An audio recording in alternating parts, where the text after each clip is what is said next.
Bonjour, nous voilà de nouveau dans la classe de français, le français au collège programme marocain.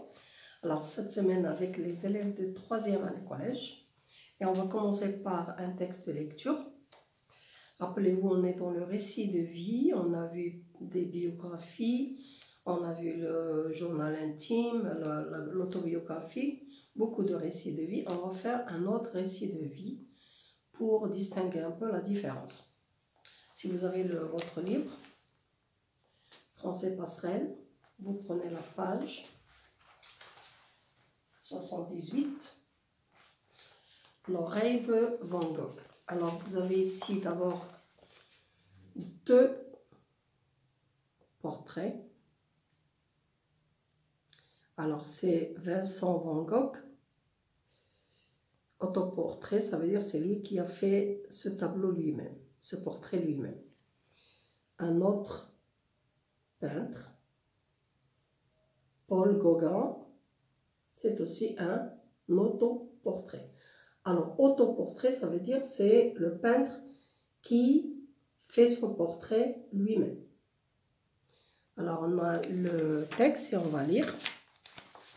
Vous suivez, ou bien en suivant dans le livre, ou bien en écoutant. L'oreille de Van Gogh. Gauguin avala son dîner, puis sortit sans mot dire. Il était presque à l'autre bout de la place Lamartine, lorsqu'il entendit derrière lui un pas qu'il connaissait. Un pas qu'il connaissait bien, un pas court, rapide et régulier. Il se tourna. Vincent se rua sur lui, un rasoir ouvert à la main. Gauguin ne broncha pas. Il regardait Vincent. Celui-ci s'arrêta net. Dans l'ombre, ses yeux fixaient Gauguin. Il baissa la tête et, faisant demi-tour, repartit en courant vers la maison. Il prit le miroir à l'aide duquel il avait fait tant de fois des autoportraits. Il avait tant de fois peint son portrait. Il le posa sur la toilette, contre le mur. Il regarda dans la glace, ses yeux rougis. C'était la fin.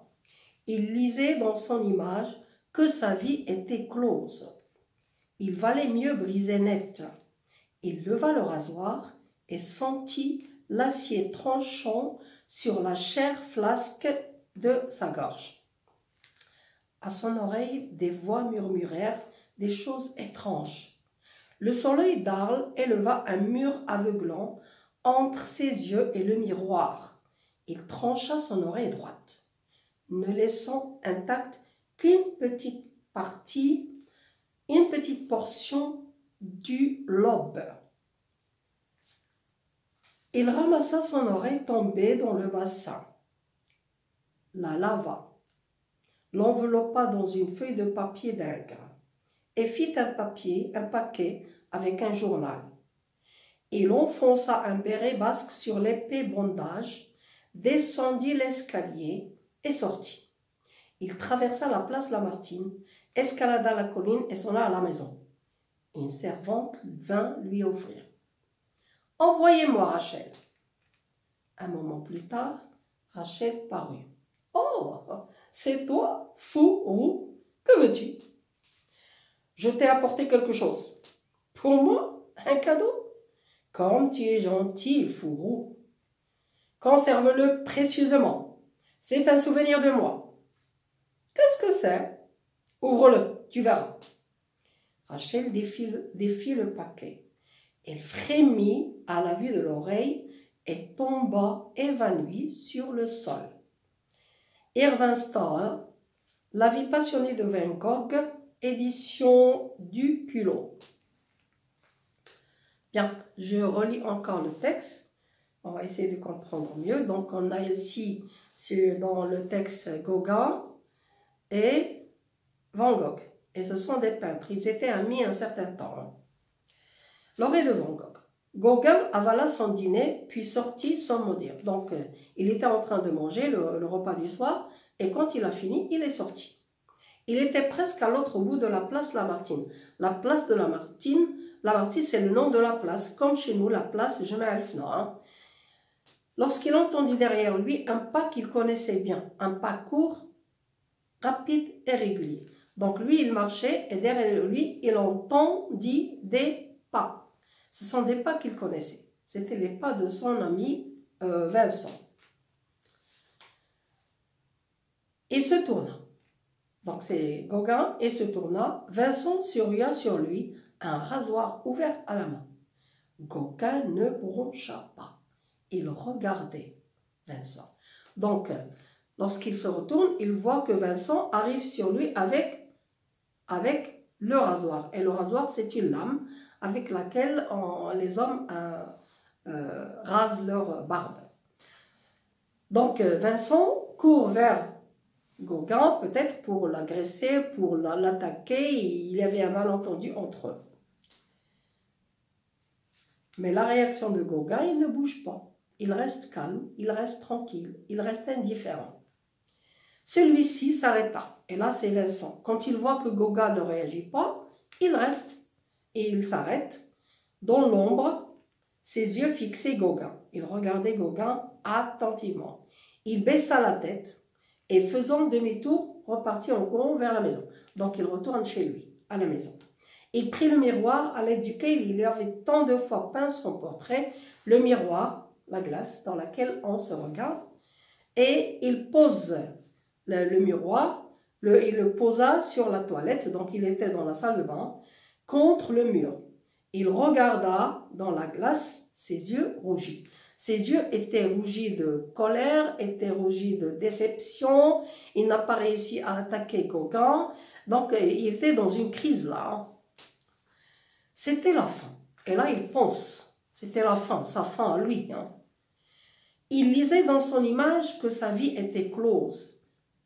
Lorsqu'il se regarde dans la glace, dans le miroir, il lisait sur son visage à lui que sa vie était finie. Ça y est, il fallait penser à se donner la fin. Il valait mieux briser net, il valait mieux arrêter cette vie. Hein. Il leva le rasoir et sentit l'acier tranchant sur la chair flasque de sa gorge. Donc il lève le rasoir et il le pose sur sa gorge. Qu'est-ce qu'il veut faire? Peut-être qu'il veut se suicider. À son oreille, des voix murmurèrent des choses étranges. Donc il entend beaucoup de voix. Qu'est-ce que tu fais là? Mais fais attention, ne te suicide pas. Mais non, tu dois faire fin à ta vie. Donc il y a des voix qui lui parlent. Le soleil d'Arles, et Arles c'est une ville en France dans laquelle il était là. Le soleil d'Arles s'éleva un mur aveuglant entre ses yeux et le miroir. Quand le soleil donne sur le miroir, bien sûr, on n'arrive pas à voir clairement. Donc, il a perdu un peu la vision. Il trancha son oreille droite. Il coupa son oreille droite, ne laissant intacte qu'une petite portion du lobe. Donc, il tranche toute l'oreille. Il ne laisse qu'une petite partie du lobe. Et le lobe, c'est la partie là dans laquelle on met les boucles d'oreilles. Bien. Qu'est-ce qu'il fait ensuite? Il ramassa son oreille qui est tombée dans le bassin. La lava, l'enveloppa dans une feuille. Il ramasse son oreille, la lave et la met dans un papier. Il fait un paquet avec du journal. Il enfonça son béret, il met son béret, son chapeau de laine pour cacher justement le pansement qu'il a mis sur son oreille, la place de son oreille, il n'y a plus d'oreille. Hein. Donc il met un chapeau, bien là c'est plutôt un béret, et descendit l'escalier. Il sortit, il traversa la place Lamartine, escalada la colline et sonna à la maison de qui? De Gauguin. Et une servante vint lui ouvrir. Qu'est-ce qu'il lui dit? Envoyez-moi Rachel. Je voudrais Rachel. Un moment plus tard, Rachel parut. Et là, il y a un dialogue entre Rachel et Vincent. Oh, c'est toi, Fourou. Que veux-tu? Alors, Fourou, c'est que Van Gogh était dans une partie de sa vie, il était un peu malade, un malade mental. On l'appelait le fou. Et comme il avait des cheveux un peu roux, la couleur un peu orange, on l'appelait Fourou. Roux. Alors, il l'appelle comme ça. Hein. C'est toi, Fou Roux, que veux-tu? Je t'ai apporté quelque chose. Pour moi, un cadeau, comme tu es gentil, Fou Roux. Donc, il lui a apporté quelque chose dans le paquet et elle a cru que c'était un cadeau pour elle. Conserve-le précieusement, garde-le bien, hein. C'est un souvenir de moi. Qu'est-ce que c'est? Ouvre-le et tu verras. Donc, il lui dit d'ouvrir le paquet et de voir ce que c'est. Quand le Vincent part, Rachel défie le paquet et défie ici, c'est le verbe défaire. C'est le verbe défaire au passé simple. Ça veut dire elle ouvre le paquet. Hein? Défie le paquet. Elle frémit à la vue de l'oreille. Elle tremble, elle frémit. Donc c'est la peur, elle est surprise, elle est un peu choquée de voir l'oreille toujours avec du sang dans le paquet. Et elle tomba évanouie, c'est-à-dire elle perd connaissance. Elle ne sait plus où elle est. Voilà, donc c'était la deuxième lecture et j'espère qu'on a compris. On va essayer de remplir la fiche et au fur et à mesure, on terminera la compréhension de notre texte. Alors, comme d'habitude, on commence par la source du texte.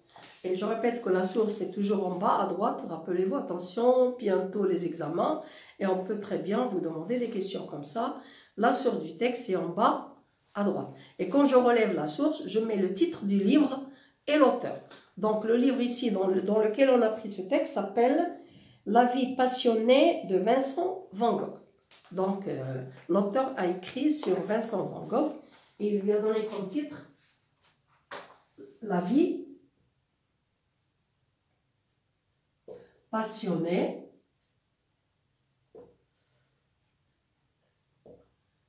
de Vincent Van Gogh ».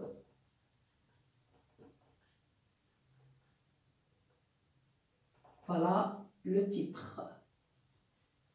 Je le mets entre guillemets. L'auteur, c'est Irving Stone. Édition du Culot. Voilà. Alors, si on vous demande de mettre l'édition, vous le mettez, mais quand on cherche la source, on met tout. Genre de texte. Alors, le genre de texte, puisque je suis dans un récit, et j'ai des personnages, j'ai une histoire, j'ai des événements, donc c'est le genre littéraire. Littéraire. Alors, quoi exactement dans ce genre littéraire? On raconte la vie de quelqu'un. Donc, c'est un récit. Un récit de vie. Et quoi exactement? Un sous-genre, c'est la biographie. Hein? C'est une biographie.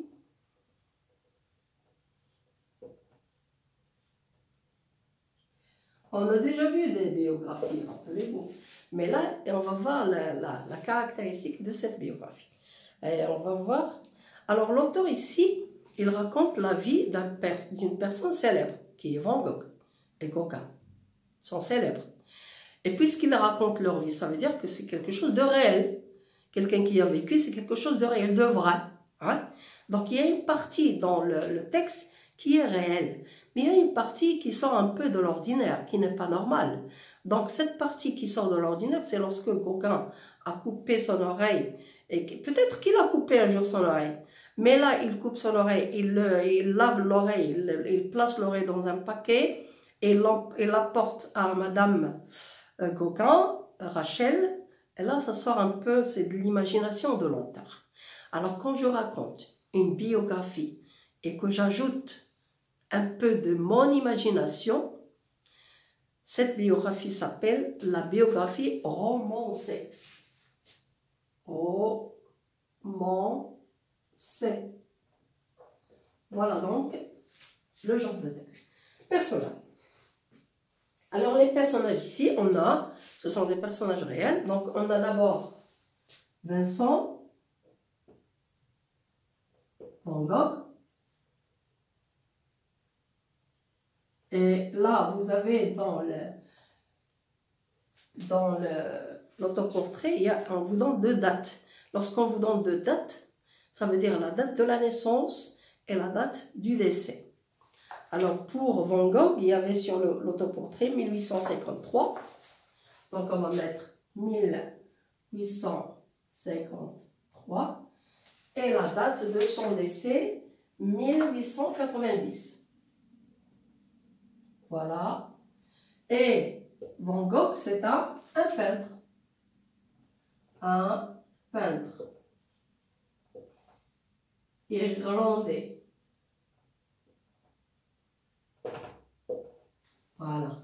Et puis on a Paul, un deuxième peintre, c'est Paul Gauguin.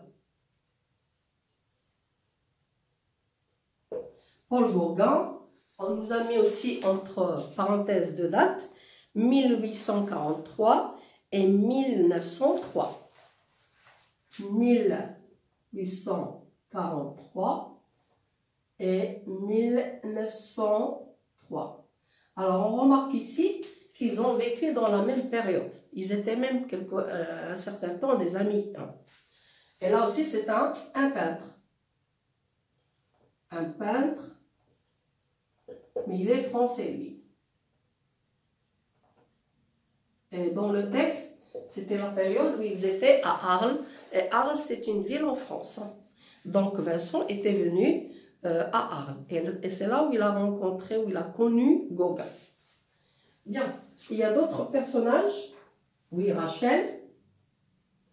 Et Rachel, c'est Madame Gauguin, tout simplement.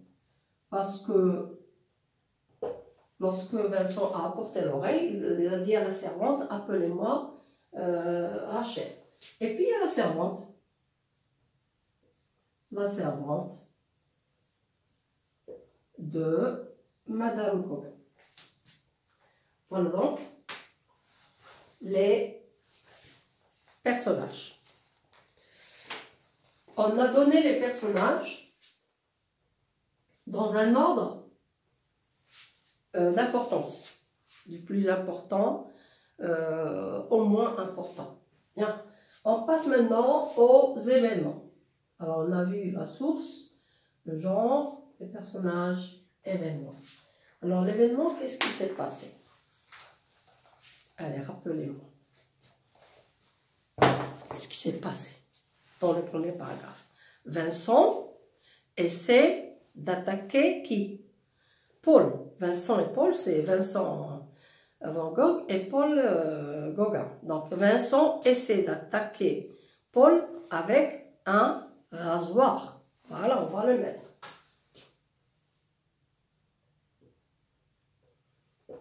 Essaie. Peut-être qu'il y avait entre eux un malentendu. Pour comprendre, il faut lire l'histoire. Attaquer Paul avec un rasoir. Voilà. Est-ce que Gauguin, est-ce que Paul réagit? Il reste indifférent. Cela ne lui fait ni chaud ni froid. Donc devant quoi? L'indifférence de Paul, que fait Vincent? Oui, il retourne chez lui. Donc on va mettre devant l'indifférence et quelqu'un qui est indifférent, c'est quelqu'un qui ne prête pas attention. L'indifférence de Paul, que fait Vincent? Vincent retourne. Où est-ce qu'il retourne? Chez lui. Et là, qu'est-ce qu'il fait? Oui. Il se regarde au miroir et se coupe l'oreille droite. Voilà ce qu'il fait. Il se regarde au miroir, se coupe, il tranche son oreille. se coupe l'oreille droite. Et qu'est-ce qu'il fait avec cette oreille? Oui, la met dans un paquet. Rappelez-vous, il l'a mis dans un papier, puis dans un paquet de journal. La met dans un paquet et la porte à qui? À Madame Gauguin. Et bien sûr, Madame Gauguin, lorsqu'elle va se réveiller, parce qu'elle s'est évanouie, hein, et s'est évanouie, Madame Gauguin, quand elle a vu, quand elle a vu l'oreille, elle a tremblé, puis elle s'est évanouie. Quand elle va se réveiller, ou bien quand son mari va venir, elle va lui dire comment est arrivée cette oreille. Donc Vincent essaie d'attaquer Paul avec un rasoir. Devant l'indifférence de Paul, Vincent retourne chez lui. Il se regarde au miroir, se coupe l'oreille droite, la met dans un paquet et la porte à Madame Gauguin. Voilà donc les événements. Maintenant, on va voir les caractéristiques de ce genre de récit, c'est-à-dire la biographie romancée. Comment il se caractérise? C'est simple. Alors d'abord, l'auteur de ce genre de récit raconte la vie de personnages célèbres. Ce sont des personnes célèbres. Gauguin, Van Gogh, vous les connaissez, ce sont des peintres. Donc, il raconte la biographie de quelqu'un qui est célèbre. Et puis, il se base sur des faits réels. C'est-à-dire, il raconte la réalité de leur vie. Hein? Ce qu'ils ont fait, c'est de la réalité. Mais, il ajoute des faits de son imagination. Il introduit son imagination. Et là, ça s'appelle la biographie romancée. Dans ce genre de biographie, on insiste sur le côté psychique du personnage. Alors, psychique, ça veut dire tout ce qui concerne la mentalité de la personne. C'est-à-dire le côté psychique. Quelqu'un qui est malade, quelqu'un qui est triste, quelqu'un qui lui est arrivé quelque chose, qui a été blessé, choqué dans sa vie, la jalousie quelquefois, trop de haine, trop de jalousie, trop de solitude, ça crée chez la personne un problème psychique, malade, mental. Oui. Donc là, quand on raconte des histoires, ou bien la biographie romancée, on insiste sur ce côté-là.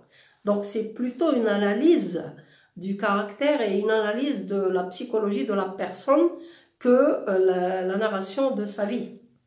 Vous y êtes? Alors, j'espère qu'on a compris ce qu'est la biographie romancée. À la prochaine fois. Alors, dans les semaines qui vont venir, on va consacrer les séances aux révisions. On va réviser les leçons qu'on a faites. Et puis, on va faire des exemples de contrôle pour vous préparer un peu à l'examen. Si vous avez des questions à me poser, vous n'avez qu'à me les laisser dans le commentaire. À la prochaine fois.